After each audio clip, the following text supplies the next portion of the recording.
Hello everyone, welcome to my channel. So నేను మా mummy వాళ్ళ ఇంట్లో ఉన్నా ఇప్పుడు. అండ్ ఇక్కడికి వచ్చినప్పుడల్లా నాకు ఏం కావాలో అవన్నీ వండిపించుకొని తింటుంటాను. అండ్ ఈసారి నాకు గవ్వలు తినాలనిపించింది. లైక్ చాలా ఇయర్స్ అయిపోయింది గవ్వలు తిని. చైల్డ్హుడ్లో అవి నాకు ఫేవరెట్. సో ఈసారి చేయమని అడిగా, బట్ సమ్మర్ అవడం వల్ల కిచెన్లో అంత టైం స్పెండ్ చేయలేక ఇప్పటి వరకు చేయడానికి కుదరలేదు మా మమ్మీకి. సో ఇంక ఇప్పుడిప్పుడే వర్షాలు పడడం స్టార్ట్ అయ్యాయి. సో ఇంకా ఈరోజు చేద్దామని స్టార్ట్ చేసాం. సో ఏంటంటే నాకు ఇలా కలిసి వంట చేసుకొని అదంతా ఆ ప్రాసెస్ నాకు చాలా ఇష్టం. చాలా కాన్వర్సేషన్స్ అవుతూ ఉంటాయి, చాలా షేర్ చేసుకుంటూ ఉంటాం. సో పర్సనల్గా నాకు అది చాలా ఇష్టం. యూజువల్లీ మా మమ్మీ నన్ను ఇన్వాల్వ్ అవ్వనివ్వరు అంత వంటలో, బట్ నాకు పర్సనల్లీ ఇలా ఇష్టం అనమాట. ఇది ఒక మెమరీలా ఉంటుంది. ఐ ఆల్సో సజెస్ట్ లైక్ మీ కిడ్స్ని ఇన్వాల్వ్ చేయండి కుకింగ్లో. వాళ్ళకి హాలిడేస్ వచ్చినప్పుడు వాళ్ళతో టైం స్పెండ్ చేయొచ్చు. మీరు ఇలా వాళ్ళతో కలిసి ఏదన్నా డిష్ తయారు చేయండి. సో దట్ వాళ్ళకి మీతో టైం స్పెండ్ చేసినట్టు ఉంటుంది. అండ్ కొలాబరేషన్ స్కిల్స్ పెరుగుతాయి, టీమ్ బిల్డింగ్ స్కిల్స్ పెరుగుతాయి అని నా థింకింగ్.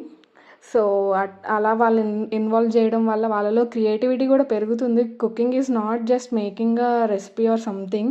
సో మీరు వాళ్ళని ఇన్వాల్వ్ చేయడం వల్ల వాళ్ళలో క్రియేటివిటీ పెరుగుతుంది, మీకు వాళ్ళకి మధ్య బాండింగ్ పెరుగుతుంది, కాన్వర్సేషన్ స్టార్ట్ అవుతాయి. సో దానివల్ల వాళ్ళు మీతో టైం స్పెండ్ చేసి ఎప్పటి నుంచో చెప్పాలనుకున్నవి కూడా ఈ ఈ కాన్వర్సేషన్స్లో చెప్పొచ్చు వాళ్ళు. ఇది నా పర్సనల్ ఎక్స్పీరియన్స్. వాళ్ళని ఎక్స్పెరిమెంట్ చేయనివ్వండి కిచెన్స్లో. సో దట్ వాళ్ళ బ్రెయిన్ కూడా షార్ప్ అవుతుంది. ఇది ఒక హెల్దీ హ్యాబిట్ కింద ఫామ్ అవుతుంది కుకింగ్ అన్నది.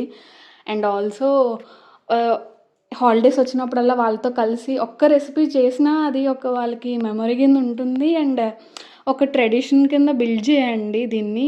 సో దట్ ఎవ్రీ టైం వాళ్ళు వెయిట్ చేస్తారు హాలిడేస్ ఎప్పుడు వస్తాయి, హాలిడేస్లో నేను మా మమ్మీతో కలిసి ఎప్పుడు వంట చేస్తాను. బాగుంటుంది ఆ ఫీలింగ్. అండ్ తర్వాత వాళ్ళు అవన్నీ గుర్తు తెచ్చుకున్నప్పుడు చాలా బాగా అనిపిస్తుంది. నేను ఈ డిష్ని ఇలా నేర్చుకున్నాను, మా మమ్మీ నేను కలిసి ఈ టైంలో చేసాము, ఈ హాలిడేస్లో చేసాము. ఆ ఫీలింగ్ చాలా బాగుంటుంది పర్సనల్గా. సో దీనిలో మేము జాగ్రీ యూస్ చేసాం, షుగర్ వాడకుండా.